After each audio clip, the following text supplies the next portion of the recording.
ॐ विश्वं दर्पणदृश्यमाननगरी तुल्यन्निजान्तर्गतं पश्यन्नात्मनि मायया बहिरिवोद्भूतं यथा निद्रया यः साक्षात् कुरुते प्रबोधसमये स्वात्मानमेवाद्वयं तस्मै श्रीगुरुमूर्तये नमः इदं श्रीदक्षिणामूर्तये बीजस्यान्तरिवाङ्कुरो जगदिदं प्राङ्निर्विकल्पं पुनः मायाकल्पितदेशकालकलना वैचित्रचित्रीकृतं मायावीव विजृम्भयत्यपि महायोगीव यस्वेच्छया तस्मै श्रीगुरुमूर्तये नमः इदं श्रीदक्षिणामूर्तये तस्मै श्रीगुरुमूर्तये नमः इदं श्रीदक्षिणामूर्तये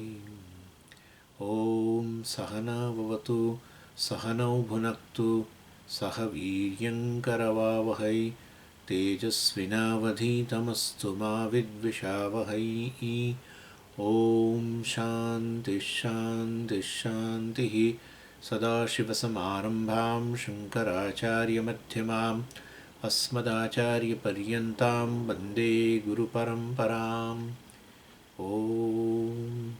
ॐ पार्थाय प्रतिबोधितां भगवता नारायणेन स्वयं व्यासेन ग्रथितां पुराणमुनिना मध्ये महाभारतम् अद्वैतामृतवर्षिणीं भगवतीम् अष्टादशाध्यायिनीम् अम्ब त्वामनुसन्दधामि भगवद्गीते भवद्वेषिणीं यं ब्रह्मा वरुणेन्द्ररुद्रमरुतः स्तुन्वन्ति दिव्यैस्तवैः वेदैः साङ्गपदक्रमोपनिषदैः गायन्ति यं सामगाः ध्यानावस्थिततन्गतेन मनसा पश्यन्ति यं योगिनः यस्यान्तं न विदुःसुरासुरगणाः देवाय तस्मै नमः देवाय तस्मै नमः. આપણે આ જે ભગવદ્ ગીતાની સમરી જોઈ રહ્યા છીએ એની અંદર 13મા અધ્યાયની સમરી હવે જોવાની છે. અને ભગવદ્ ગીતાના 3 ષટક આપણે 3 ષટક એટલે 3-6 અધ્યાયના 3 સમૂહ જે છે એમાં પ્રથમ 6 અધ્યાયનો સમૂહ જે છે એની અંદર કર્મયોગની ચર્ચા છે એવું આચાર્યો કે બીજી બધી ચર્ચા છે જ પણ કર્મયોગ ટોપિક એક પ્રથમ ષટક. બીજો ષટક જે છે 7થી 12 અધ્યાયનો એમાં ભગવાન જાણે કે ઉપાસના અમે ઈશ્વરનું બહુ વર્ણન બધું સગુણ રૂપનું વર્ણન વિભૂતિઓનું વર્ણન કર્યું એટલે એના માટે જ કર્યું છે ઉપાસના માટે કે જેથી કરીને એકાગ્રતા પ્રાપ્ત થાય. પ્રથમ 6 અધ્યાયમાં કર્મયોગનું વર્ણન એટલા માટે કે પેલા રાગદ્વેષરૂપી અવરોધો જાય. રાગદ્વેષરૂપી અવરોધો જાય છતાંય વિક્ષેપ મનની અંદર હોય છે એ વિક્ષેપરૂપી અવરોધ દૂર કરવા માટે ઉપાસનાનું વર્ણન છે 7થી 12 અધ્યાયની અંદર. અને 13થી 18 અધ્યાયમાં ભગવાને જ્ઞાનયોગની વાત કરી એવો આચાર્યો આ પ્રકારે મંતવ્ય રજૂ કરે છે. અને એમાંય આ 13થી 18માં 13, 14 ને 15 જે છે એ 3 અધ્યાયને ઉપનિષદનો સાર ગણવામાં આવે છે. ઉપનિષદ એટલે જ્ઞાનયોગ.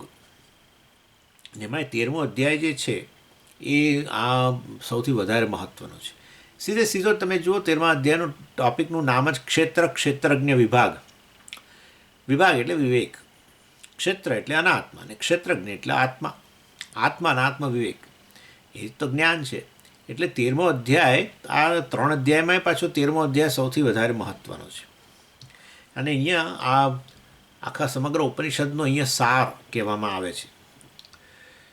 અને આ અધ્યાયની શરૂઆત જે છે એ અર્જુનના પ્રશ્નથી થાય છે. આ પ્રશ્ન છે ને કેટલાક જે પ્રકાશનો છે જેમણે ભગવદ્ ગીતાની આ ટેક્સ્ટ પ્રકાશિત કરી છે કેટલાક પ્રકાશનોમાં તમને આ અર્જુનનો પ્રશ્ન જોવા નહીં મળે પહેલા શ્લોકમાં અને કેટલાકમાં જોવા મળે છે. પરંતુ આપણે તો લઈએ જ છે કારણ કે અર્જુન પ્રશ્ન જ કરે છે અને એનો જવાબ રૂપે જ આ 13મો અધ્યાય છે. એટલે આપણે તો એ 13મા અધ્યાયમાં પહેલો શ્લોક રહેલો છે એ રીતે આપણે ગણીએ છીએ. ત્યાં બીજા બધા જે લોકો આ પ્રશ્નનો ઉલ્લેખ નથી કરતા એ સીધો શ્રી ભગવાન વાચ એમ કરીને જ શરૂ કરે છે. એટલે પરંતુ પ્રશ્ન જે છે એને સ્થાન આપવું જરૂરી છે. શું પ્રશ્ન કરે છે? પ્રકૃતિમ પુરુષમ ચૈવ ક્ષેત્રમ ક્ષેત્રજ્ઞમેવ ચ એતદ વેદિતુમ ઈચ્છામિ જ્ઞાનમ જ્ઞેયમ ચ કેશવ. હે કેશવ, હે ભગવાન, આ એતદ વેદિતુમ ઈચ્છામિ, હું ઈચ્છા કરું છું. વેદિતુમ ઈચ્છામિ, હું આ જાણવાની ઈચ્છા કરું છું. આ જાણવાની, એતદ વેદિતુમ, હું આ જાણવાની ઈચ્છા કરું છું. શું? પ્રકૃતિમ પુરુષમ, પ્રકૃતિ જાણવું એટલે શું? પુરુષ એટલે શું? ક્ષેત્ર એટલે શું? ક્ષેત્રજ્ઞ એટલે શું? જ્ઞેય એટલે શું? અને જ્ઞાન એટલે શું? આમ કરીને આ 6 વસ્તુઓ મારે જાણવી છે એમ કરીને આ પ્રશ્ન કરે છે 13મા અધ્યાયની શરૂઆત. પરંતુ આમ આપણે માનીએ કે આ 6 ટોપિક, તો પછી આ 13મા અધ્યાયમાં 6 ટોપિક રહેલા છે, એનો અર્થ એવો થયો ને ભગવાન ઉત્તર આપશે ને એટલે. પરંતુ વાસ્તવની અંદર ખરેખર એવું નથી. અમુક શબ્દો છે ને એ રિપીટિશન છે, પરંતુ અર્જુન આવી રીતે કહે છે એટલે આપણે આપણી દૃષ્ટિએ જોઈ લઈએ કે ખરેખર 6ને બદલે 3 જ ટૉપિક છે. કારણ કે બાકીના શબ્દો તો એ સમાનાર્થી જ છે.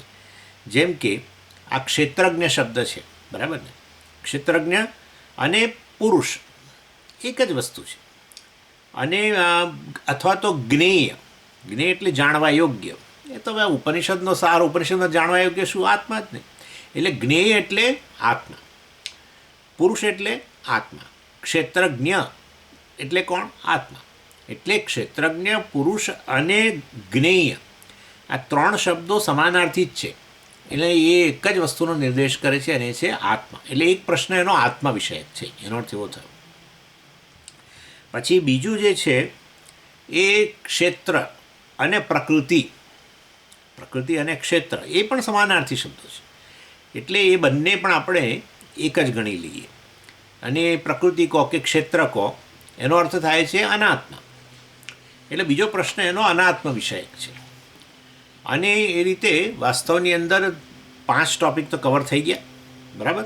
પુરુષ, પછી ક્ષેત્રજ્ઞ અને જ્ઞેય, બરાબર, આત્મા. પ્રકૃતિ અને જે છે ક્ષેત્ર, બરાબર, અનાત્મા. પહેલું આત્મા. અને હવે 6ઠ્ઠી વસ્તુ જે રહી ગઈ એ છે જ્ઞાન. આ જ્ઞાન શું વસ્તુ છે? એટલે જ્ઞાનને આપણે જુદું લેવું પડશે. આત્મા, અનાત્મા અને જ્ઞાન, અથવા આત્મવિષયક જ જ્ઞાન. કોને આત્મવિષયક જ્ઞાન કોને કહેવાય? એમ આત્મજ્ઞાન એટલે શું? એમ એટલે એ રીતે આ ત્રીજો ટૉપિક. આત્મા પહેલો ટૉપિક, બીજો અનાત્મા, ત્રીજો આત્મજ્ઞાન. એમ કરીને આ 6 ટૉપિકને આપણે 3માં જ અહીંયા ડિવાઈડ કરી શકીએ. અને આ 6 ટૉપિકની ચર્ચા પછી હવે તમે સમજી શકો છો. પહેલા શ્લોકની અંદર પ્રશ્ન હોય તો બીજા શ્લોકથી ભગવાનનો ઉત્તર છે, તો બીજા શ્લોકથી માંડીને 24મા શ્લોક સુધીમાં ભગવાન આ 6 વસ્તુઓ વિશે, એટલે કે 3 વસ્તુઓ વિશે જ જ્ઞાન, આત્મા અને અનાત્મા વિશે ઉત્તર આપે છે. એ આપણે પહેલાં બ્રીફલી આ જોઈ લઈએ. એટલે એનો અર્થ, કારણ કે આપણે તો અધ્યાયનો સાર જ જોવાનો છે, એટલે આ 3 વસ્તુ વિશે જ, આ 3 વસ્તુ શું છે એ વસ્તુ આપણે સમજી લઈએ તો આપણે આ અધ્યાયનો સાર આપણને સમજાઈ જાય. પહેલું તો અનાત્મા આપણે અહીંયા લઈએ. અનાત્માનો અહીંયા કયા શબ્દોથી અર્જુને પ્રશ્ન કર્યો છે? ક્ષેત્ર અને પ્રકૃતિ. એટલે ભગવાન એનો ઉત્તર આ રીતે આપે છે, વ્યાખ્યા કરે છે. ક્ષેત્ર એટલે અનાત્મા વગેરેની વ્યાખ્યા શું કરે છે? કે જેનો અનુભવ થાય છે, જેનું તમને જ્ઞાન થઈ રહ્યું છે, આના રૂપમાં, જેનો અનુભવ થઈ રહ્યો છે. તમને મારો અનુભવ થઈ રહ્યો છે કે તો સ્વામીનો અનુભવ હુંના રૂપમાં નથી થતો, સ્વામીનો અનુભવ આના રૂપમાં થાય. એટલે એવી રીતે જેનો આના રૂપમાં અનુભવ થઈ રહ્યો છે, જ્ઞાન થઈ રહ્યું છે, એનું નામ છે ક્ષેત્ર, એનું નામ છે પ્રકૃતિ. આપણે આગળ બીજી રીતે પણ જોઈ ગયા છીએ, દ્રશ્ય, બરાબર ને? દ્રશ્ય એટલે વાસ્તવની અંદર આ એક ભગવાન આ પ્રકારે વ્યાખ્યા કરે છે. ક્ષેત્ર એટલે આ,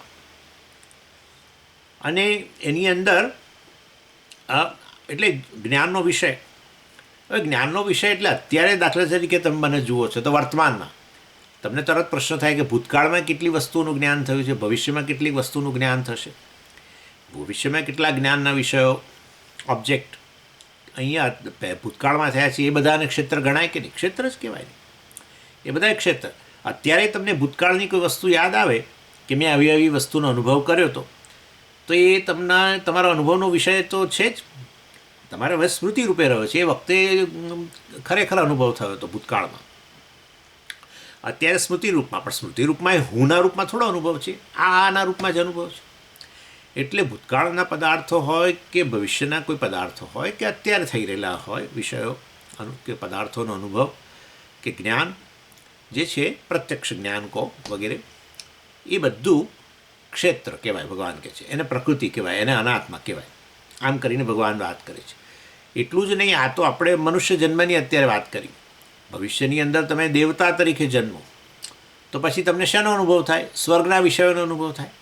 તો એ સ્વર્ગને શું કહેવું? હું કહેવો કે આત્મા કહેવો કે અનાત્મા કહેવો? અનાત્મા જ કહેવાય. સ્વર્ગના વિષયોનો અનુભવ થાય. જેવી રીતે આ જગતના વિષયોનો અનુભવ થાય છે, એવા સ્વર્ગના વિષયોનો અનુભવ થાય ભવિષ્યમાં. અથવા કોઈ પણ યોનિની અંદર, મતલબ જે તે લોકની અંદર જે જે અનુભવ થાય એ બધું તો વિષયોના રૂપમાં જ અનુભવ થાય. એટલે એ બધા જ્ઞાનના વિષયો, અનુભવના વિષયો છે ને, એ બધું ક્ષેત્ર જ કહેવાય. કોઈ પણ લોક કે લોકના વિષયો, આપણો ભૂલોકથી માંડીને ગમે તે. એટલે એ રીતે વાસ્તવની અંદર જેનું તમે વિષયીકરણ કરી શકો છો, જેને વિષયના રૂપમાં જાણી શકો છો, અનુભવી શકો છો, એ બધું ક્ષેત્ર છે.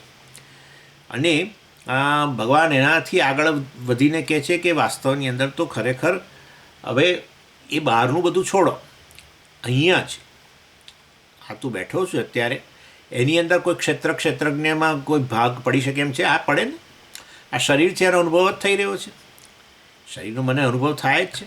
શરીરમાં થતી પીડાનો અનુભવ થાય છે. શરીરના રંગરૂપ બદલાય, શરીરનો દેખાવ બદલાય, ઊંચાઈ હોય, આ હોય, બરાબર છે. બધું શરીરનું લિંગ કયું છે બધું મને ખબર છે. એટલે વાસ્તવની અંદર શરીરનો પણ આપણે અનુભવ સતત કરીએ જ છીએ.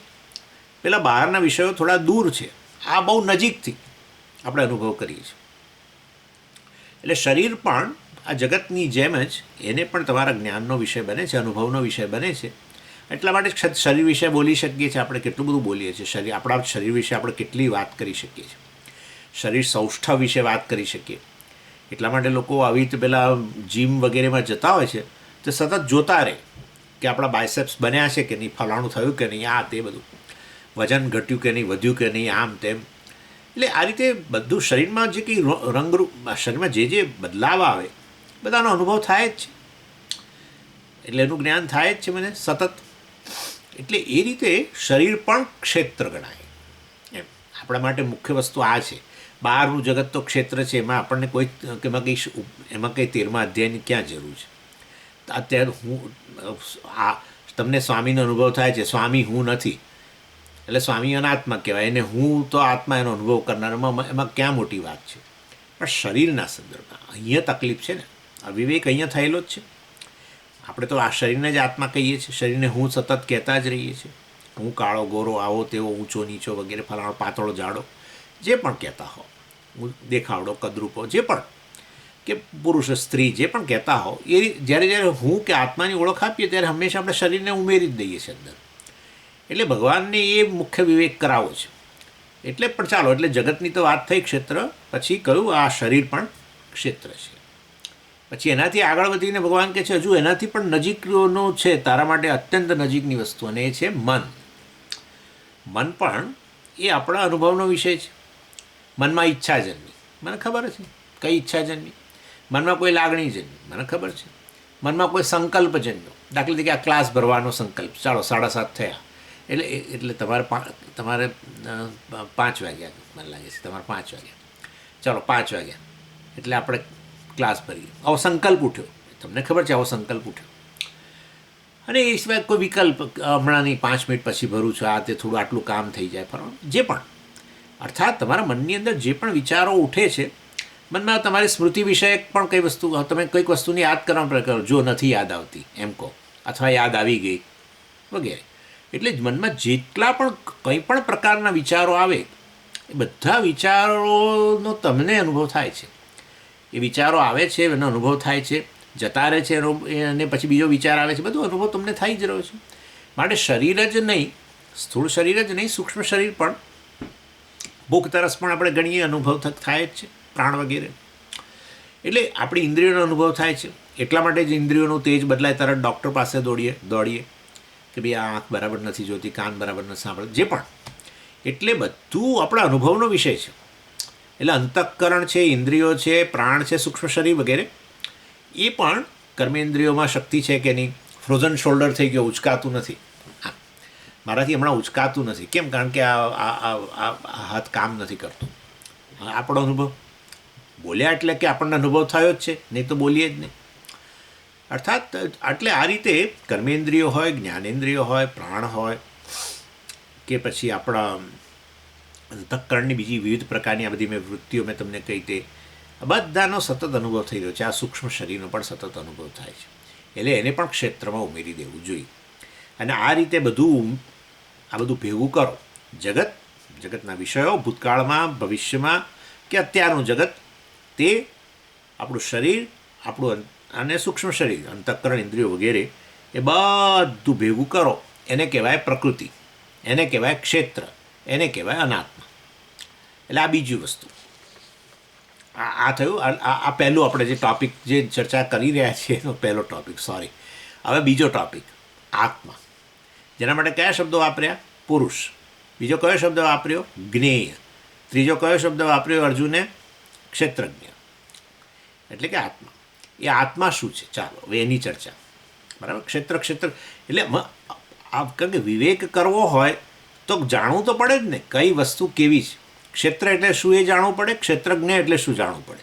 એ બે વચ્ચેનો ભેદ જાણી લો તો વિવેક થઈ શકે. એટલે અહીંયા હવે એક અનાત્મા તો મેં તમને સમજાવ્યું. હવે છે આ આત્મા. હવે આત્મા વિશે વાત કરીએ તો અનાત્મા વિશે તો આપણે જોઈ ગયા કે શું છે વસ્તુ, બધું દૃશ્ય પ્રપંચ વગેરે, દૃશ્ય વસ્તુ, અનુભવનો વિષય. હવે અને એ રીતે વાસ્તવમાં એ અનાત્મા તો જડ છે. અને અનાત્મા જે છે વાસ્તવની અંદર અનાત્મા જે છે એ જડ હોવાને કારણે જ એનો અનુભવ થાય છે. ચેતન વસ્તુ જે છે એને અનુભવની જરૂર નથી, ચેતન અનુભવ કરનારો છે. ચાલો. પણ હવે આ શરીર જે છે વાસ્તવની અંદર, એ શરીર એ જેનો અનુભવ તમને સતત થઈ રહેલો છે, એ આમ તમે જુઓ તો આમ આ જે દૃશ્ય જગતની મેં તમને કહ્યું કે તો જડ છે અને શરીરનો એમાં સમાવેશ કર્યો, મનનો સમાવેશ કર્યો. પરંતુ આપણને ડાઉટ તો જાય કે જેમ કે આ વસ્તુ જે છે એનો અનુભવ થાય છે, કોઈ પેપરનો અનુભવ થાય છે, તો સમજી શકાય, સમજી, બધું જડ છે. પરંતુ અનુભવ કરનારો જે છે એ તો ચેતન છે ને, એમાં શરીરને તમે ન ઉમેરી શકો, કારણ કે શરીર ચેતન છે. એટલે શરીરને તમે ક્ષેત્રમાં ન લઈ શકો, મનને ક્ષેત્રમાં લઈ શકો. મન ચેતન છે, ઇન્દ્રિયો ચેતન છે, બધી અનુભવ કરે છે, ઇન્દ્રિયો અનુભવ કરે જ છે ને.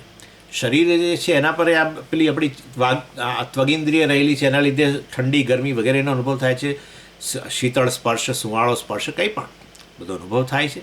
તો જેમ તમે કહ્યું કે જેનો અનુભવ થાય એ ક્ષેત્ર, અનુભવ કરનારો ક્ષેત્રજ્ઞ બનશે આપોઆપ જ.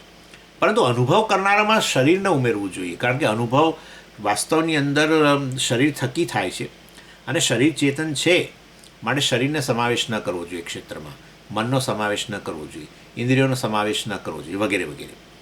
એટલે વાસ્તવની અંદર આપણે અહીંયા એક ક્લેરિફિકેશન કરવું જ પડે કે જે કંઈ શરીરમાં ચેતનતા છે કે મનમાં ચેતનતા છે, ઇન્દ્રિયોમાં ચેતનતા છે, એ તો વાસ્તવની અંદર ઉછીની છે.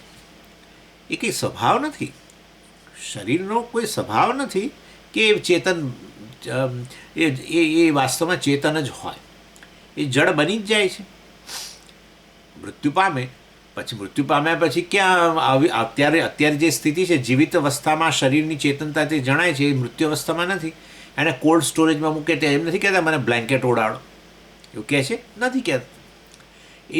એટલે એનો કહેવાનો આશય એવો છે કે શરીરમાં ચેતનતા જતી રહેતી હોય તો પછી શરીરની સ્વાભાવિક ચેતનતા નથી. તો પછી સ્વાભાવિક ના હોય તો ઓછીની હોય. જે વસ્તુ સ્વભાવ ના હોય એ ઓછીનું લીધેલું હોય, એને લીધે જણાતું હોય. જેમ કે પાણીમાં જે છે એની ઉષ્ણતા સ્વાભાવિક નથી, છતાંય પાણી ગરમ છે તો પછી એ ઉછીનું છે. એટલે એવી રીતે અગ્નિ પાસેથી ઉછીની ઉષ્ણતા એવી રીતે. એટલે આત્મા જે છે વાસ્તવમાં અહીંયા અભિવ્યક્ત બનેલું છે, જે ચેતન છે, અને એને કારણે આ શરીર ચેતન જણાય છે, મન ચેતન જણાય છે, ઇન્દ્રિયો ચેતન જણાય છે, પ્રાણ ચેતન જણાય છે, વગેરે વગેરે. એટલે એ દૃષ્ટિએ શરીરને ખરેખર આપણે અનાત્મામાં જ રાખવું જોઈએ. એ વાસ્તવમાં સ્વભાવથી જડ જ છે. એ તો એની અંદર રહેલી ચેતનતા જે છે એ તો ઉછીની છે, સ્વાભાવિક એમાં ચેતનતા નથી. અને અનાત્માની જે મેં અનાત્મા એટલે પહેલું આ દૃશ્ય જે મેં તમને વાત કરી એની અંદર આત્મા શું છે એની ચર્ચા પછી કરું. મારી ભૂલ થઈ ગઈ, મેં તમને કહ્યું કે આત્મા શું છે એની ચર્ચા, પરંતુ અનાત્મા વિશે થોડીક બીજી વધારે ચર્ચા કરવાની છે. એટલે અનાત્માનું પહેલી વસ્તુ જે છે એ આ કે એ અચેતન છે. એટલે એમાં બધું આવી ગયું, શરીર, મન, બુદ્ધિ અને આ બહારનું જગત બધું આવી ગયું. બીજું અનાત્માનું વિશેષતા એક આ કે એ અચેતન જડ. બીજી કે એની અંદર એ જે પણ છે ને જે અનાત્મા કે આ જળ વસ્તુઓ જે છે, દૃશ્ય પ્રપંચ છે, પ્રકૃતિ જે છે કે ક્ષેત્ર છે, એ વાસ્તવની અંદર એમાં ગુણો રહેલા છે, ગુણોવાળી છે. શરીરના ગુણો તમે જુઓ, શરીરમાં ગુણો છે કે નહીં? છે જ. રંગની દૃષ્ટિ, રૂપની દૃષ્ટિ, દેખાવની દૃષ્ટિ છે, બધા ગુણો છે જ. ઊંચાઈ વગેરે પણ ગુણ જ કહેવાય, વજન વગેરે એનો ગુણ જ કહેવાય. એટલે આ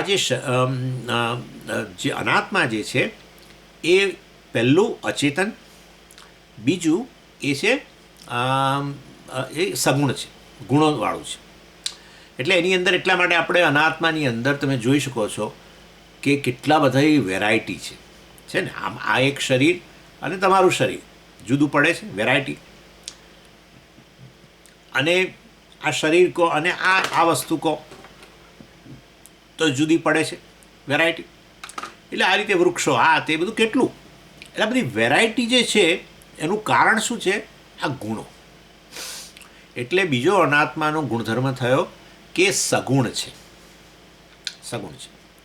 ત્રીજું અનાત્માનો ગુણધર્મ છે કે વિકારી છે. એટલા માટે આપણે હંમેશા કહીએ સવિકાર છે, વિકારી. વિકારી એટલે બદલાવું. આપણે ગુજરાતીમાં વિકારનો અર્થ સામાન્ય રીતે કે વસ્તુ બગડી, કે વસ્તુ ખરાબ હોય તો કે એનામાં વિકાર છે એમ કહીએ. પણ વિકારનો અહીં અર્થ આપણે અહીંયા વેદાંત શાસ્ત્રમાં વિકાર એટલે બદલાવ, બદલાવ. અનાત્મા જે છે સતત બદલાતું રહે છે. જુઓ, શરીર સતત બદલાય છે, મન સતત બદલાય છે, ઇન્દ્રિયો સતત બદલાય છે, પ્રાણ સતત, ભૂખ, તરસ બધું બદલાતું જ રહે છે. હમણાં ભૂખ નથી લાગી, પછી ભૂખ લાગી, તરસ નથી લાગી, તરસ લાગી, બદલાતું જ રહે છે સતત. જગત જુઓ, જગતે સતત બદલાતું રહે છે, બધું વસ્તુઓ સતત બદલાતી રહે છે. આ સામે કમ્પ્યુટર પડ્યું છે ને એ બદલાય છે ભાઈ, કમ્પ્યુટર બદલાય છે તો આપણને લાગતું નથી. એટલે પછી થોડા વર્ષો પછી ખોટકાઈ જાય એટલે આપણે એટલે પછી આપણે કહીએ કે આ કેમ ચાલતું નથી? હવે જૂનું થયું એમ કે જૂનું થયું એટલે શું કે ભાઈ આટલા વર્ષો સુધી ચાલ્યું ને એમાં સતત એમાં વિકાર આવ્યો હશે, છેવટે એ વસ્તુ એના બધા જે પાર્ટ્સ, કમ્પોનન્ટ્સ હશે એ બધા હવે એના કામ કરતાં બંધ થઈ ગયા એવું. એટલે ઇન શોર્ટ અનાત્મા જે છે વિકારી છે, સતત બદલાય છે. પરંતુ આપણે અને એમાં મુખ્ય બે વસ્તુ આપણે ગણતા હોઈએ છીએ. વિકાર આમ સતત બદલાતું હોય તો પછી હવે કેવી રીતે ગણતરી કરવી? બે મુખ્ય પ્રિન્સિપલ ચેન્જીસ આપણે આ લઈ શકીએ. શું કે પહેલાં એ કારણ અવસ્થામાં હતું અનાત્મા, અવ્યક્ત અવસ્થા કહેવાય, અને હવે એ વ્યક્ત બન્યું છે. બસ આ બે ગણી લેવાનું, કારણ અવસ્થા અને કાર્ય અવસ્થા, અવ્યક્ત અવસ્થા અને વ્યક્ત અવસ્થા. બસ આ બે, બીજું બધું આપણે ન કહીએ તો ચાલે. આ બે બદલાવ, આ બદલાવ આવ્યો ને, પહેલાં અવ્યક્ત હતું, હવે વ્યક્ત થયું. વ્યક્ત છે હવે પાછું શું થઈ જશે? અવ્યક્ત બની જશે. એટલે વચ્ચેના બધા નાના સતત વિકારો છે એને કશાની નોંધ ના લો તો પણ આટલું તો ખરું જ. એટલે તમે જુઓ, વૃક્ષ જે છે બીજની અંદર અવ્યક્ત હતું, બરાબર, પછી ફણગો ફૂટ્યો, વ્યક્ત થયું, હે, પછી વધતું ગયું, અસ્થિ જાય તે વર્ધતે, એ બધામાં આપણે ત્યાં પડતા નથી, પણ તે એ જ વસ્તુ છે. અને વળી પાછું નાશ પામીને અવ્યક્ત બની ગયું. નાશ પામીને પછી સ્વામીજી નાશ પામ્યા પછી પણ ઝાડ તો પડ્યું છે નીચે, એ તો બરાબર છે, પણ ધીરે ધીરે હજુ વ્યક્ત અવસ્થા જ છે. પરંતુ એ ધીરે ધીરે શું થઈ જશે? અવ્યક્ત થઈ જશે. ઇન શોર્ટ, જગતમાં પ્રત્યેક વસ્તુઓ છે, અનાત્મા જે છે, શરીર મન બુદ્ધિથી માંડીને બધી જ વસ્તુઓ એક તો અચેતન ગણાય, જડ ગણાય, બીજું એ બધું ગુણોવાળી, અને ત્રીજી વસ્તુ છે વિકારી.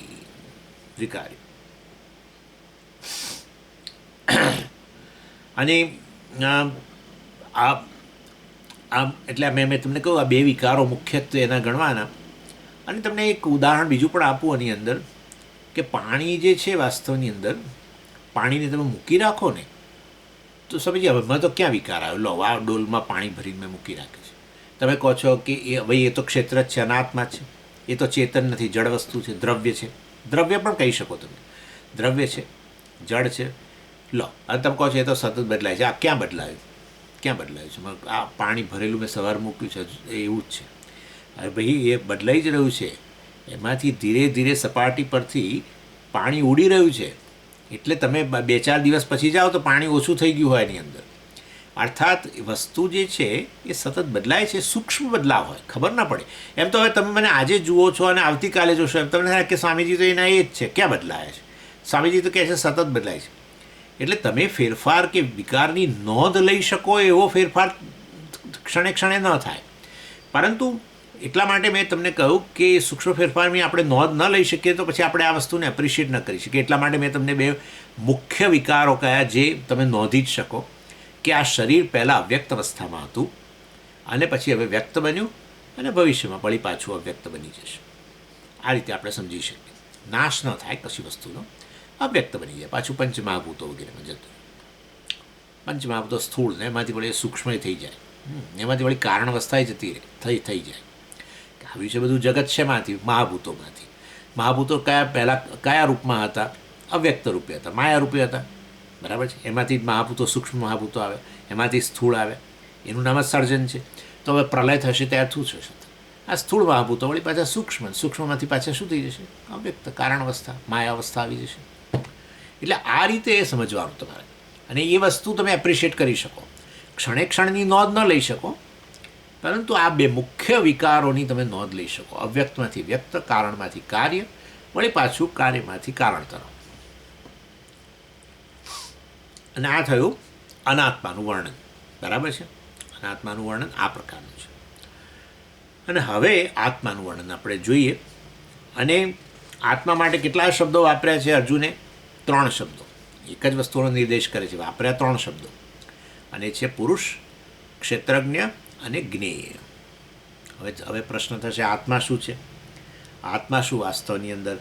એટલે આપણે કહીએ કે આત્મા જે છે, બધાને સંભળાય છે ખરું બરાબર? હા, બસ તો બરાબર. કારણ કે પહેલો દિવસ છે એટલે પૂછવું પડે એટલા માટે. બધું બરાબર સંભળાય છે કે નહીં એમ. એટલે આત્મા શું? આ પ્રશ્ન ઊભો થાય જ. હવે જો બહુ સરળ વસ્તુ એકદમ, કે તમે આપણે જ્યારે ક્ષેત્રની વાત કરી, અનાત્માની વાત કરી, ત્યારે એવું કહ્યું કે જેનો અનુભવ થાય છે એ ક્ષેત્ર, જેનો અનુભવ થાય છે અનાત્મા. હવે જેનો અનુભવ થાય છે એ અનાત્મા કહો તો આપોઆપ જ એક વસ્તુ તો નક્કી થઈ જાય છે, આપોઆપ જ. કશું કહેવાની જરૂર નથી. અનુભવ કરનારો તો હોવો જ જોઈએ. અનુભવ કરનારા વગર અનુભવ નામની વસ્તુ જ ક્યાંથી હોય? અનુભવ, તમે કહો કે જે તે વસ્તુનો અનુભવ થયો, જેમ કે તમે કહો કે સ્વામીજી મને દેખાયા, સ્વામીજીને હું જોઈ શકું છું. એટલું જ નહીં, મારા રૂમમાં પડેલું આ વસ્તુઓ છે, બોટલ પડી છે એ હું જોઈ શકું છું, આ ટેબલ પડ્યું છે જોઈ શકું છું, આ મેં ગીતાનું પુસ્તક એ મૂક્યું છે એ હું જોઈ શકું છું, અને આ રૂમની દિવાલો હું જોઈ શકું છું, દિવાલોનો રંગ હું જોઈ શકું છું, આ લાઇટો બધી હું જોઈ શકું છું, આ સામે ફ્રૂટ પડ્યું છે એ હું જોઈ શકું છું. આ બધું બરાબર, આ બધાનો અનુભવ તમને થાય છે, આ બધું બરાબર, આ બધાનો તમને અનુભવ થયો. અહીંયા અનુભવ એટલે જોવું, જોવાનો અનુભવ. તો એક વસ્તુ આપોઆપ જ નક્કી થઈ ગઈ. શું? આંખો છે કે નહીં? આંખો છે ને, આંખો વગર કેવી રીતે અનુભવ થાય? એટલે વાસ્તવની અંદર આ અનુભવ થયો, આનો અનુભવ થયો, શરીરનો અનુભવ થયો, મનની બધી વૃત્તિઓનો અનુભવ, લાગણીઓનો અનુભવ થયો, ભૂખ તરસનો અનુભવ થયો, કર્મેન્દ્રિયોમાં શક્તિ છે કે નહીં એનો અનુભવ થયો, ઇન્દ્રિયો જ્ઞાનેન્દ્રિયોમાં શક્તિ છે કે નહીં એનો અનુભવ થયો, આ જગતના વિષયોનો અનુભવ થયો, ભૂતકાળના વિષયોની સ્મૃતિરૂપે અનુભવ થયો, ભવિષ્યના વિષયોની કલ્પનાના રૂપમાં અનુભવ થયો. ચાલો, બધાનો અનુભવ થયો, બધું બરાબર. એક ક્ષેત્ર બધું આપોઆપ. તો શું આ હોવું જોઈએ? ક્ષેત્રજ્ઞ હોવું જ જોઈએ નક્કી. ક્ષેત્ર એટલે અનુભવ કરનારો. અનુભવ કરનારા વગર તો અનુભવ થઈ જ ના શકે. અને માટે વાસ્તવની અંદર આપોઆપ જ આત્મા એટલે અનુભવ કરનારો. તમે બાકીનું બધું આ અનુભવનો વિષય કહી દીધું તો, અને એ વસ્તુઓ અનુભવ કરનારા વગર શક્ય ના હોય, તો હવે બીજી વસ્તુ તો અનાત્માથી બીજી વસ્તુ તો કેવળ આત્મા જ છે. માટે અનુભવ કરનારો કોણ છે? આત્મા છે. એ રીતે આપણે એને કહેવું જોઈએ. અને એક વસ્તુ ખરી કે જેનો અનુભવ કરો છો તમે એ બરાબર છે, એનો તમે આ રીતે વિષયના રૂપમાં અનુભવ કરો. પણ કોઈ દિવસ જેના દ્વારા અનુભવ થાય છે, જેના વડે અનુભવ થાય છે, અનુભવ કરનારાનો અનુભવ ન થાય. અનુભવ કરનારાનો અનુભવ થાય તો એને અનુભવનો વિષય અનાત્મા જ કહી દેવું પડે પછી. સમજી ગયા? એટલે અનુભવ કરનારાનો અનુભવ ન થાય માટે અનુભવ કરનારો નથી એવું ન કહેવાય. વળી પાછું ફરી યાદ કરાવો કે આ બધી વસ્તુ તમારા રૂમમાં પડેલી અને સ્વામીને બધું તમે જો જોઈ શકતા હો તો પછી વાસ્તવની અંદર આંખ હોવી જ જોઈએ. પણ તમે કહો કે જેવી રીતે આ બધી વસ્તુનો હું જોઈ શકું છું એવી રીતે મારી આંખને જોવી છે, એ શક્ય નથી. બરાબર છે, તમે આમ પેલા અહીંયા અરીસા સામે જઈને આમ તમારું પ્રતિબિંબમાં તમે આંખ જુઓ એ બરાબર છે. પણ એમને વાત કરું છું, એમને તમે આ તમારી આંખ ન જોઈ શકો. સમજે, બધાનો તમારો જેવી રીતે અનુભવ થાય છે એવી રીતે મારી આંખનો મારા અનુભવ થવો જોઈએ. અરે ભાઈ, આંખ જેના દ્વારા સર્વ અનુભવ થાય છે એના અનુભવની જરૂર જ નથી, કારણ કે એ ન હોય તો આ તમે મને જોઈ જ ક્યાં શકવાના હતા. એટલે માટે આ એક તકલીફમાંથી આપણે મુક્ત થવું જોઈએ. મારે આત્માનો અનુભવ કરવો છે. ના ભાઈ, આત્માને જાણવાનો છે, જેવો છે એવો જાણવાનો છે. જે ગરબડ ગૂંચવાડો થઈ ગયો છે અનાત્મા સાથે મિશ્રણ કરીને બોલ્યા કરીએ છીએ હંમેશા, એ ગૂંચવાડામાંથી મુક્ત થવાનું છે. આત્માના અનુભવની જરૂર નથી. એટલે એ રીતે એ ક્યારે આત્માનું વિષયીકરણ ન થઈ શકે. આત્માનો જેવી રીતે આનો અનુભવ થાય છે એવી ને એવી રીતે આત્માને આમ જાણે બહાર કાઢીને અહીંયા સામે લાવીને હું એનો અનુભવ કરું એ શક્ય નથી. કારણ કે વાસ્તવમાં જેનો અનુભવ થાય એ ક્ષેત્ર છે. જેના વગર આ ક્ષેત્રનો અનુભવ ન થઈ શકે એવો આ અનુભવ કરનારો છે, એ ક્ષેત્રજ્ઞ છે, એ જ આત્મા છે. એના અનુભવની જરૂર નથી, આપોઆપ જ સિદ્ધ થઈ જાય છે. તમે મને જોઈ શકો છો એ જ સિદ્ધ કરી આપે છે કે તમે ચેતન છો. તમે તમારા રૂમનીમાં પડેલી વસ્તુઓને જોઈ શકો છો, સાંભળી શકો છો, કંઈ પણ મતલબ સાંભળી શકો છો, જોઈ શકો છો, સૂંઘી શકો છો, સ્વાદ લઈ શકો છો, સ્પર્શ થાય છે, એ આપોઆપ જ સિદ્ધ કરે છે તમે આત્મા છો. સ્પર્શનો અનુભવ, રૂપનો અનુભવ, ગંધનો અનુભવ, સ્વાદનો અનુભવ, બરાબર, અને શબ્દનો અનુભવ, સાઉન્ડ, બસ તો એ સિદ્ધ કરે છે તમને. તમે જ એક છો જે આ બધાનો અનુભવ કરો છો ઇન્દ્રિયો થકી, બરાબર છે. એટલે તમે વાસ્તવમાં હવે તમે કહો કે એવી રીતે જેવી રીતે મેં કોઈ પર્ટિક્યુલર સાઉન્ડ સાંભળ્યો, શબ્દ સાંભળ્યો, એવી રીતે મારે આત્માને સાંભળવો છે, આત્માનો અનુભવ કરવો છે, એ વસ્તુ નથી. શબ્દ સાંભળો છો એ વસ્તુ સિદ્ધ કરી આપે છે કે તમે આત્મા છો, ચેતન છો, અનુભવ કરનારા છો. એટલે આત્માની આ રીતની વ્યાખ્યા કે જેનો વગર કશો અનુભવ શક્ય ન બને અને જેના અનુભવની ક્યારેય જરૂર જ નથી, એ છે આત્મા. અને આપોઆપ જ સિદ્ધ થઈ જાય છે કે જેનો અનુભવ થયો એ બધું જો જડ હોય તો વાસ્તવમાં અનુભવ કરનારો કોણ કેવો હોવો જોઈએ?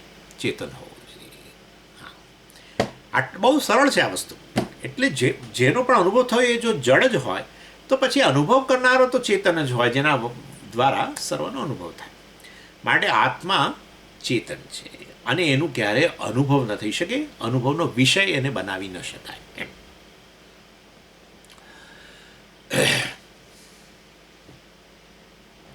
એટલે આ દૃક આપણે કહેતા હતા ને, પહેલાં દૃગ્દૃશ્ય વિવેક ભણેલા, એમાં કહ્યું હતું કે દૃશ્ય આ રીતે જડ અને દૃક એટલે કે આત્મા એ કેવો છે? ચેતન. હવે બીજા જેમ આપણે અનાત્મામાં ફીચર્સ બધા જોયા ને, અનાત્માના ગુણધર્મો ના જોયા કે વિકારી છે ને સગુણ છે અને જડ છે, એવી રીતે અહીંયા આત્મા ચેતન, પણ બીજા એના ફીચર્સ છે, બીજા એના ગુણધર્મો છે, એ પણ આપણે જોવા જોઈએ. અને એમાં પહેલી વસ્તુ જે છે, 5 મુખ્ય વસ્તુ છે આત્મા વિષયમાં, આત્માની વ્યાખ્યામાં 5 મુખ્ય વસ્તુ. પહેલું એ છે કે આ આત્મા જે છે, જે અનુભવ કરનારો છે, એ વાસ્તવની અંદર જેના વડે શરીર અને મન, આપણે બીજું બહારનું હવે હમણાં રવા દઈએ, શરીર મન વગેરેનો પણ અનુભવ થાય છે, એનું જ્ઞાન થાય છે. એ આત્મા કે ચેતન, ક્ષેત્રજ્ઞ કે પુરુષ, એ આ શરીરનો આપોઆપ જ આવું કહી શકું કે શરીરનો ગુણધર્મ નથી, કારણ કે શરીરનો અનુભવ થાય છે એ શરીરથી વિલક્ષણ છે. એટલે એ રીતે શરીરનો ગુણધર્મ નથી. એવું નથી કે શરીરનો કોઈ એકાદ અવયવ ચેતન હોય અને એની ચેતનતા આખા શરીરમાં વ્યાપી જાય અને એને કારણે શરીર ચેતન બને. ના, એટલે શરીર જે છે વાસ્તવમાં શરીરનો કોઈ ગુણધર્મ નથી, શરીરનો કોઈ ભાગ નથી, અંશ નથી. ચાલો પહેલાં એ આત્મા, પહેલો ગુણધર્મ શું જોઈ રહ્યા છીએ આપણે? આત્મા શરીરનો કોઈ ભાગ નથી. બીજું, શરીરનો ગુણધર્મ નથી, એટલે શરીરનું કાર્ય નથી. જેમ આ વસ્તુ કાળી છે, બરાબર છે, એનો ગુણધર્મ, એવી રીતે શરીર ચેતન, એનો ગુણધર્મ ના, એવું નથી. શરીર જડ છે, બરાબર છે, વિકારી છે, બધું બરાબર છે, પણ શરીરનો ગુણધર્મ ચેતનતા નથી.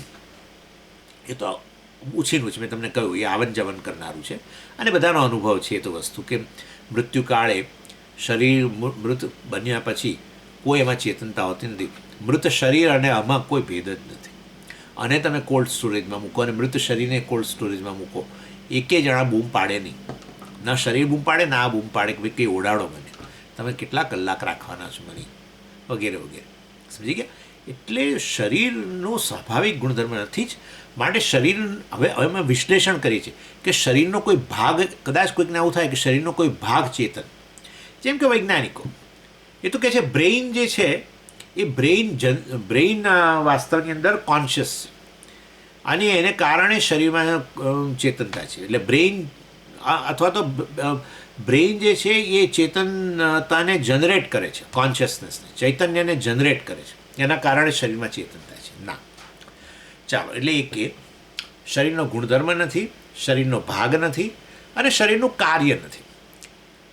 સમજી, શરીર ભલે જડ રહ્યું, પણ આપણે જે રીતે વસ્તુઓને ભેગી કરીએ ને તો પછી એમાંથી ચેતનતા ઉત્પન્ન ના થઈ શકે. ના, એવું એ નહીં.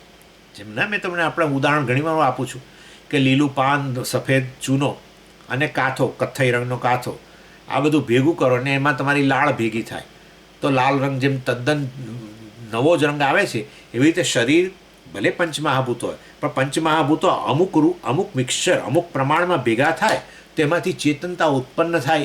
એવું કેમ ના બની શકે? ના બની શકે.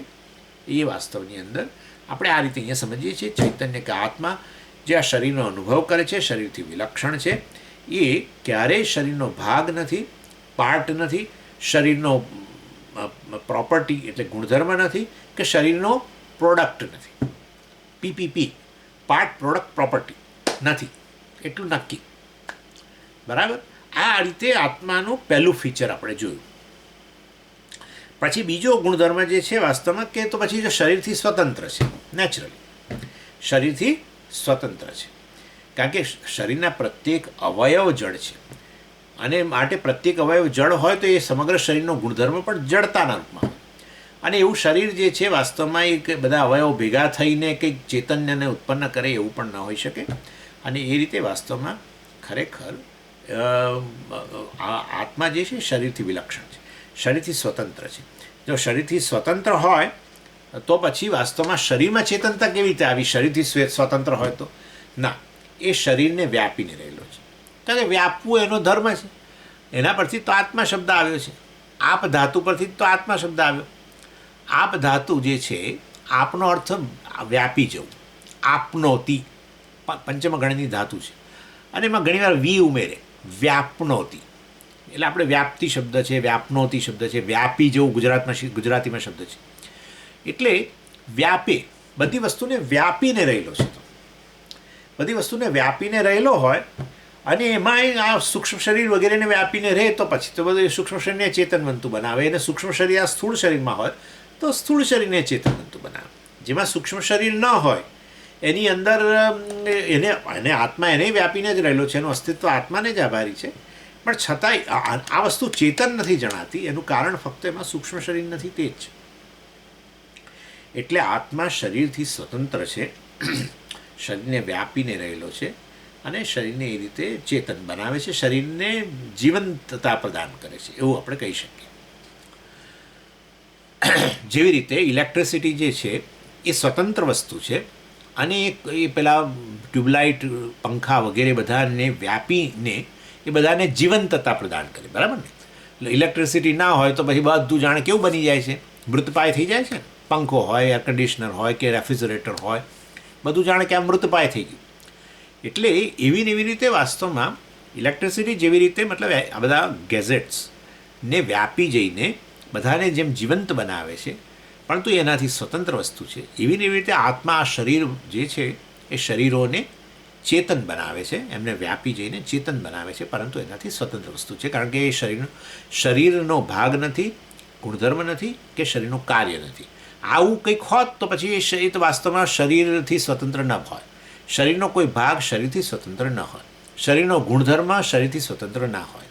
કોઈ પણ ગુણ હોય એ ગુણીમાં જ રહેલો હોય, બરાબર છે. આમાંથી તમે એમ કહો કે સ્વામીજી કાળો રંગ દૂર કરી દો, ન થઈ શકે, બરાબર છે. એટલે ગુણધર્મ જે હોય એ વાસ્તવમાં એ ગુણીમાં જ રહેલો હોય, કે દ્રવ્યમાં રહેલો, દ્રવ્ય કહો, ગુણી કહો કે દ્રવ્ય કહો. એટલે જો શરીરનો ગુણધર્મ ના હોય અને શરીરનું કાર્ય ન હોય, કાર્ય કારણથી પણ અભિન્ન હોય, એ રીતે વાસ્તવમાં જો એટલે શરીરનો ભાગ ન હોય, શરીરનો ગુણધર્મ ના હોય કે શરીરનું કાર્ય ન હોય, તો વાસ્તવમાં શરીરથી સ્વતંત્ર થઈ ગયો. અને શરીરથી સ્વતંત્ર હોવા છતાંય જો શરીર ચેતન જણાતું હોય તો કારણ કે આત્મા એને વ્યાપીને રહેલું છે, સૂક્ષ્મ શરીર, સ્થૂળ શરીર, એ રીતે ગણવાનું. એટલે આ બીજો મુદ્દો થયો. પહેલો હતો શરીરનો ભાગ, ગુણધર્મ વગેરે નહીં. બીજું કહ્યું શરીરથી સ્વતંત્ર અને શરીરને વ્યાપીને એને જીવન પ્રદાન કરે છે. એના કારણે શરીર આટલું કાર્યશીલ છે. શરીરની કાર્યશીલતા છે ને આભારી છે, ચૈતન્યને આભારી છે. અને બધી એક વસ્તુઓ ચેતન બનીને કાર્ય કરે છે. એ પ્રાણ હોય, મન હોય, બધું જ વસ્તુ. ચાલો પછી ત્રીજો મુદ્દો શેની વાત કરી રહ્યા છે? આત્મા એટલે શું, એનો બધો ઉત્તર અપાઈ રહ્યો છે, આત્માના ગુણધર્મો વિશે. ત્રીજી વસ્તુ શું છે કે હવે જો શરીરથી સ્વતંત્ર હોય તો શરીરની જે બાઉન્ડ્રી જે છે એ બાઉન્ડ્રી આત્માની બાઉન્ડ્રી નથી, કારણ કે શરીરથી સ્વતંત્ર છે. એટલે વાસ્તવની અંદર જેવી રીતે ઇલેક્ટ્રિસિટી, જેવી રીતે પ્રત્યેક પંખા કે રેફ્રિજરેટર હોય કે ટ્યુબલાઇટ હોય, બધાને ભલે ને અંદર વ્યાપી રહેલો, પણ ઇલેક્ટ્રિસિટી એટલી નથી.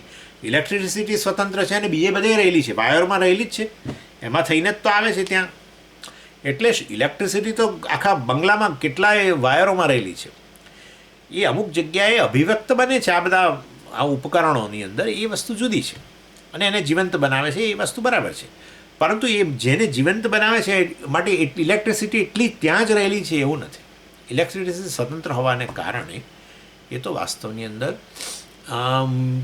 સર્વવ્યાપી છે. સર્વવ્યાપી એટલે વધારે વ્યાપક છે. અહીંયા ઇલેક્ટ્રિસિટીના સંદર્ભમાં એવું કહીશું, આત્માના સંદર્ભમાં કહીશું એ તો આત્મા શરીરની મર્યાદા જેટલો નહીં હોવાને કારણે, શરીરથી સ્વતંત્ર હોવાને કારણે આત્મા વ્યાપક છે, શરીર અલ્પવ્યાપી છે. સર્વવ્યાપી આપણે શબ્દ વાપરીએ જ છીએ. અને એના પરથી મેં તમને હમણાં જ કહ્યું કે આપ ધાતુનો અર્થ જે છે એ આ છે, વ્યાપી જવું. એટલે આપણે આ જે મર્યાદાઓ છે બધી, આપણે કહીએ કે હું કે આત્મામાં મર્યાદાઓ જણાય છે, તો હવે તમે સમજી જ ગયા છો કે એ બધી મર્યાદાઓ, કોની મર્યાદાઓ આપણે ઉમેરી દઈએ છીએ આત્મામાં? શરીરની. આપણે કહીએ કે હું તો અત્યારે સમજી ફલાણા ફ્લેટની અંદર 5મા માળે બેઠો છું, આ તમારો ક્લાસ ભરું છું, પણ અહીંયા આ જગ્યાએ બેઠો છું, હું એટલે કે આત્મા, બરાબર. તો તમે જ્યારે આવું કહો ત્યારે તમે ખરેખર કોને ઉમેરી દીધો? આત્મા તો સર્વવ્યાપીની વાત કરી. તમે કહો કે હું તો અહીંયા આ જ જગ્યાએ બેઠો છું, એટલે એક જ જગ્યાએ અલ્પવ્યાપી થઈ ગયા. આ જગ્યાએ, આ રૂમની અંદર, અમદાવાદમાં, આ એરિયામાં, આ ફ્લેટની અંદર, એમાં એક રૂમની અંદર, એમાં એક ખુરશીની અંદર, બરાબર. આવું તમે બોલ્યા તો એનો અર્થ એવો થયો કે ગરબડ થઈ છે. હું જે આત્મા વાસ્તવમાં સર્વવ્યાપી છું એની અંદર એને શરીર સાથે જોડીને હુંની મર્યાદાના રૂપમાં એનું વર્ણન કરું છું, લોકેશન બતાવું છું. આપણે કે સ્વામીજી લોકેશન કહો એટલે તમે ક્યાં બેઠા છો, લોકેશન કહો એટલે આ લોકેશન છે ભાઈ, આત્માનું લોકેશન નથી, શરીરનું લોકેશન, આત્માનું લોકેશન નથી. આવું એટલે આપણે અહીંયા સમજી ગઈએ, આપણા મનની અંદર વિવેક થઈ જાય કે ખરેખર હું સર્વવ્યાપી છું, અર્થાત મારી કોઈ મર્યાદા નથી. અહીંયા આપણે તો વાસ્તવની અંદર અવકાશની દૃષ્ટિએ, દેશની દૃષ્ટિએ મર્યાદા કહીએ છીએ, બીજી મર્યાદાઓ નથી. અત્યારે એ ચર્ચાઓ નથી કરવાનો, પરંતુ તમે સમજી શકો છો કે કેવો આત્માનાત્મ અવિવેક થયેલો છે, ભ્રમ થયેલો છે. પછી આગળ કે સમજો કે સમજી તમે કહો છો કે આ બધું તમે જ્ઞાન મેળવો, બરાબર, કે હું તો આ શરીરથી સ્વતંત્ર છું ને સર્વવ્યાપી છું ને આ બધું.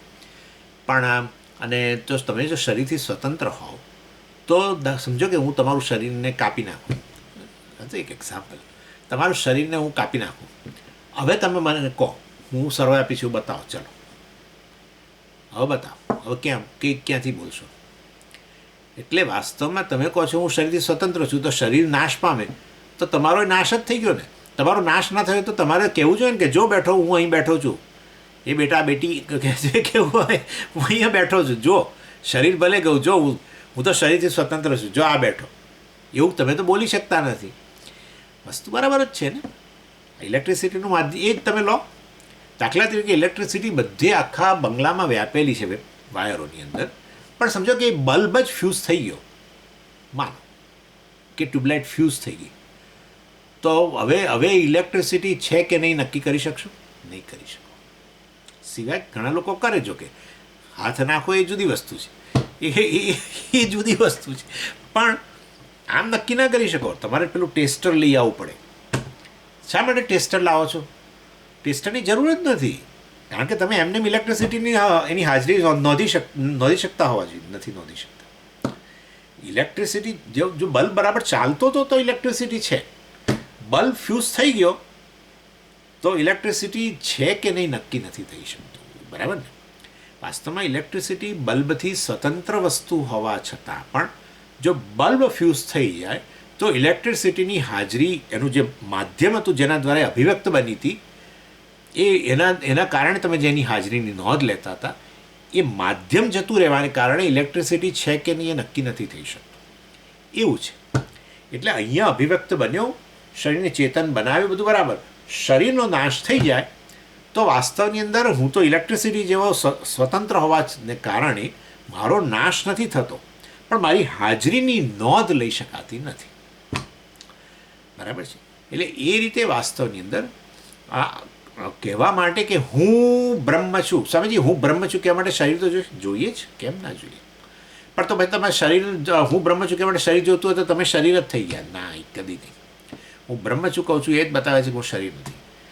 એટલે વાસ્તવની અંદર અહમ વૃત્તિ ઉત્પન્ન કરવા માટે અંતઃકરણ વગેરે જોઈએ, એ જતું રહ્યું તો જતું રહ્યું.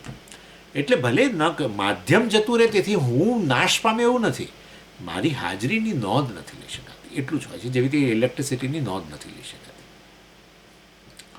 એટલે એ રીતે આ ત્રીજી વસ્તુ, આ ચોથી વસ્તુ દાખલા તરીકે કે હું સર્વ છું, આ સર્વવ્યાપી છું, નિત્ય છું. સર્વવ્યાપી તો આગળ આવી ગયું, હું નિત્ય છું. અને છેલ્લો પાંચમો મુદ્દો કે જો આ રીતે શરીરરૂપી માધ્યમ નાશ પામે અને આ રીતે આત્માનું અસ્તિત્વ ચાલુ રહેતું હોય તો, અને પરંતુ હું ક્યારેય આ રીતે વ્યવહાર માટે ઉપલબ્ધ ન હોઉં, એ વ્યવહાર માટે ઉપલબ્ધ નથી એનો અર્થ એવો નથી કે હું નાશ પામ્યો છું. વાસ્તવની અંદર વ્યવહારનું જે માધ્યમ શરીર જે છે એ નાશ પામ્યું છે, જેના કારણે હું એમ બોલી શકતો હતો કે હું દ્રષ્ટા શ્રોતા જે કંઈ બોલી શકતો હતો વ્યવહારિક દ્રષ્ટિએ, એ કશું હું આ બોલી શકતો નથી. પણ એ નથી બોલી શકતો માટે હું નથી એવું નથી, ઇલેક્ટ્રિસિટી નથી એવું નથી. બસ એ જ પ્રકાર આપણે ગણવાનું. અને આ વસ્તુ માટે મૃત્યુની ક્યાં જરૂર છે?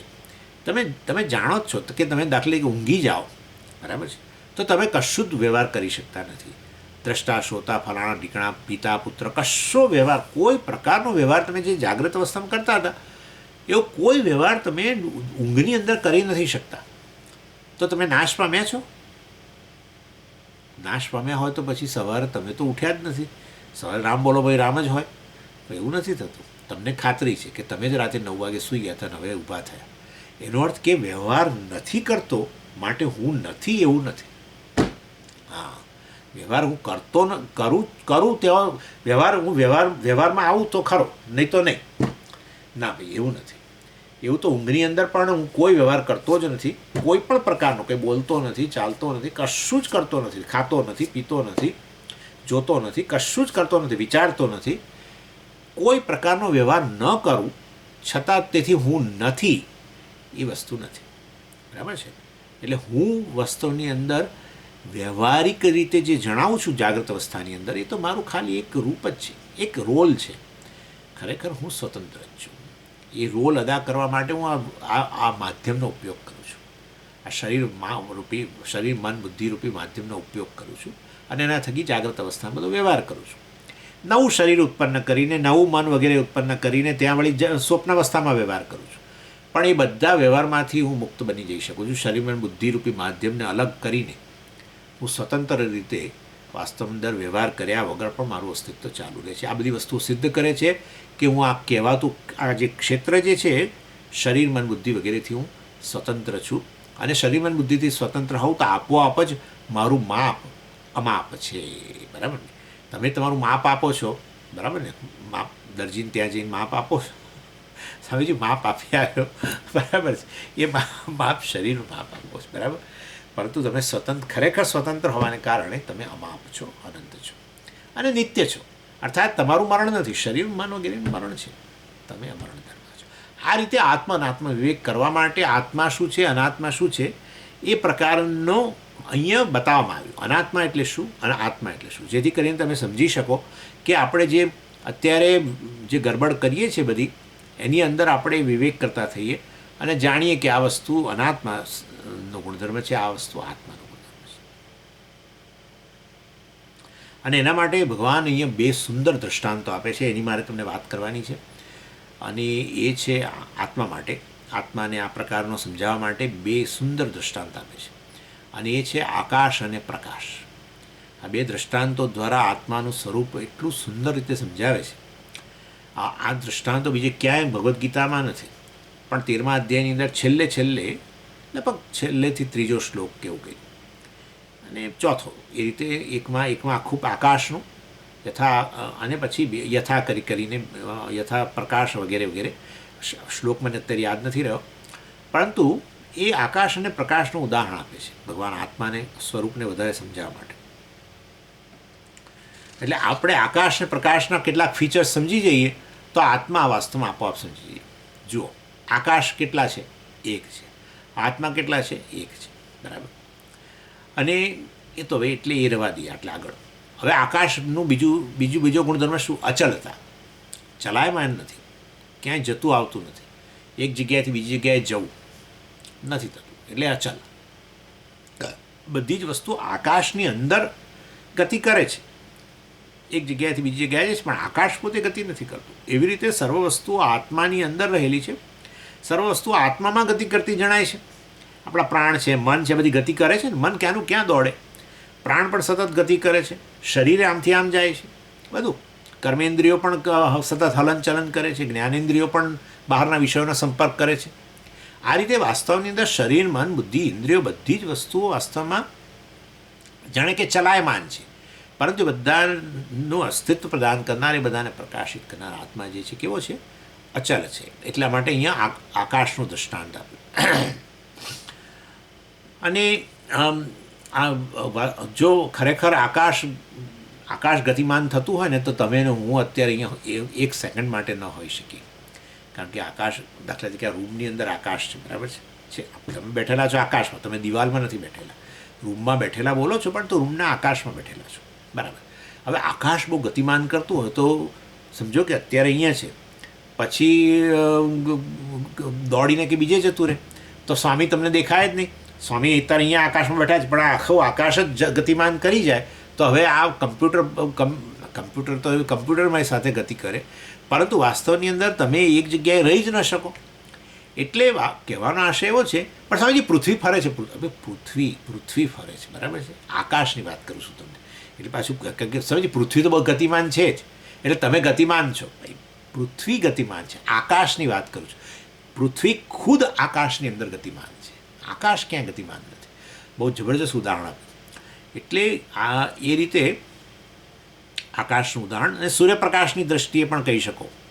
પ્રકાશ આજે હોલની અંદર રહેલો છે, એ પણ ગતિમાન નથી કરતો. એટલે અહીંયા સૂર્યપ્રકાશને બદલે આપણો આ ટ્યુબલાઇટ ગણો, પ્રકાશમાં એટલે ટ્યુબલાઇટ ગણો.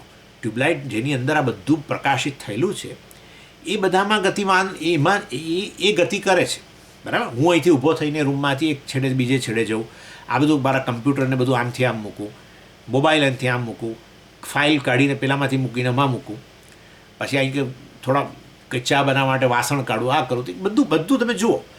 વાસ્તવની અંદર રૂમમાં જે વસ્તુઓ આ જે આખો રૂમ જેના પ્રકાશથી પ્રકાશિત છે એવી આ બધી વસ્તુઓ છે, એમાં ગતિ છે. પરંતુ એ જે પ્રકાશ છે સૂર્યનો, અહીં સૂર્યની પણ અહીં તો ટ્યુબલાઇટનો પ્રકાશ, એ પ્રકાશમાં ગતિ નથી. પ્રકાશ અચલ છે, આકાશ અચલ છે. એવી રીતે આત્મા અચલ છે. જે અનાત્મા છે, ક્ષેત્ર છે, એ ચલાયમાન છે. આ થયું, એના માટે ઉદાહરણ આપ્યું.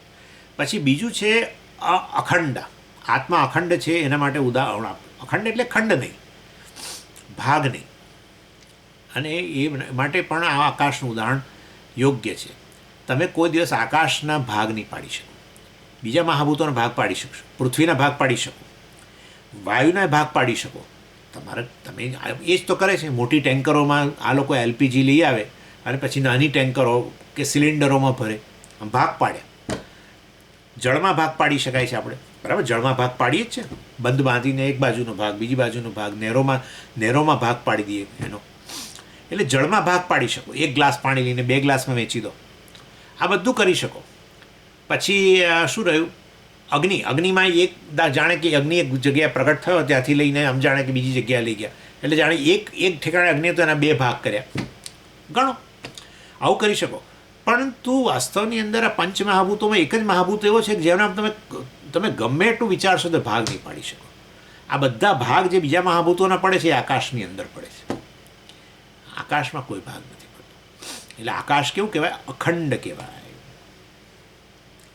અને એ રીતે વાસ્તવમાં આત્મા પણ કેવો છે? અખંડ છે.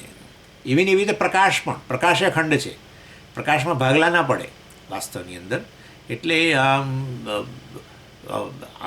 પ્રકાશ કે આકાશનું ઉદાહરણ લઈને તમે આ વસ્તુને સમજાવી શકો.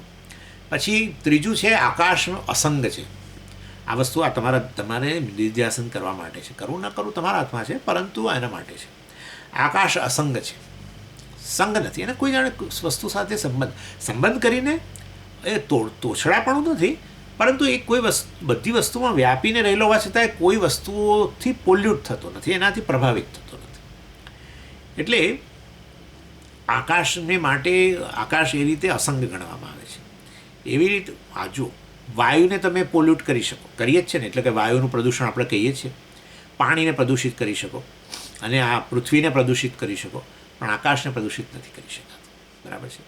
એટલે વાસ્તવની અંદર આકાશ કેવું છે? અસંગ છે. એ રીતે અર્થાત પ્રદૂષિત થવું અર્થાત અન્યના દોષો જે છે એનું ગ્રહણ કરવું, એટલે એ રીતે પ્રદૂષિત કહેવાય, દૂષિત કહેવાય. એવું થતું નથી. એવી રીતે પ્રકાશ પણ એવો જ છે. પ્રકાશ પણ અસંગ છે. એ ગમે એના પર પડે, એ પેલા આપણે ભારતમાં તો કેટલી જગ્યાએ ખુલ્લી ગટરો, અને એ ત્યાંના પર એ સૂર્યપ્રકાશ પડે, અને આ પેલી ગંગા વહી રહી છે એના પર એ સૂર્યના પ્રકાશમાં પ્રકાશી રહી છે. બંનેમાં સૂર્યપ્રકાશ રહેલો છે, બરાબર. બંને સૂર્યપ્રકાશથી વ્યાપ્ત છે. પરંતુ ગુણ કે દોષ, ગંગાના ગુણ કે આ ગટરના પાણીના દોષથી પ્રકાશ ક્યારેય ખરડાય નહીં, પ્રકાશ ક્યારેય દૂષિત ન થાય, કે પ્રકાશ આ બધા ગંગાના ગુણો, પવિત્રતા વગેરેને ગ્રહણ કરી લે, એ પણ નહીં. એટલે આ અસંગતાનો અર્થ આવો છે. અસંગતા એટલે આ જેનાથી સંબંધિત થાવ તો પછી વાસ્તવમાં હોય. આપણે એટલા માટે સંબંધી બોલીએ છીએ. સંબંધી હોય ને તો આપણને બધી વસ્તુ લાગે. એટલા માટે કોઈ સંબંધી, આપણા નજીકના સંબંધી ગુજરી જાય, સમજીએ અમે હમણાં નહીં આવી શકીએ આશ્રમ. કેમ? શું થયું? એટલે કે બસ અમારા બહુ નજીકના એક સંબંધી ગુજરી ગયા, એટલે અમને પેલું સૂતક લાગે, અમે ઘરમાં પૂજા નહીં કરીએ, અમને આ સૂતક લાગે. આવું આપણે કહીએ ને. અર્થાત એમના દોષો જાણે કે આપણને લાગ્યા, મૃત્યુ થયું વગેરે, એટલે જાણે કે આપણે થોડા અપવિત્ર બન્યા એમ. એનીવે, કહેવાનો આશય એવો છે, સંબંધ હોય ત્યાં હોય. એટલે વાસ્તવમાં સંબંધ જ નથી, વ્યાપીને રહેલો છે આકાશ બધાને, કે પ્રકાશ બધાને વ્યાપીને રહેલો છે. સહેજ પણ વાસ્તવમાં ખરડાતો નથી. એ રીતે અસંગતા. એવી રીતે આત્મા સર્વને વ્યાપીને રહેલો છે. આત્મા વગર કશાનું અસ્તિત્વ જ નથી, કે આત્મા વગર કશું ભાસતું જ નથી. પૂરેપૂરો વ્યાપેલો છે, તમે જાણીએ છીએ આપણે, પરંતુ લેશ માત્ર ખરડાતો નથી. આ બધા ક્ષેત્ર કે અનાત્માના ધર્મોથી ખરડાતો નથી. એ રીતે એના માટે એટલે આકાશને પ્રકાશનું ઉદાહરણ. અને છેલ્લું છે સર્વાધાર. આકાશ એ સર્વનો આધાર છે, બધાને સપોર્ટ આપે છે. એવી રીતે આ ચૈતન્ય બધાને સપોર્ટ આપે છે. સપોર્ટ એટલે આધાર છે, એના વગર એમનું અસ્તિત્વ જ નથી, વગેરે વગેરે. એટલે હા, વૈજ્ઞાનિકો કહે છે કે ચેતનતાનો આધાર આ દ્રવ્ય મેટર છે. આપણે કહીએ છીએ દ્રવ્યનો આધાર ચૈતન્ય છે. આ બહુ આસમાન જમીનનો ફેર પડી ગયો ભાઈ.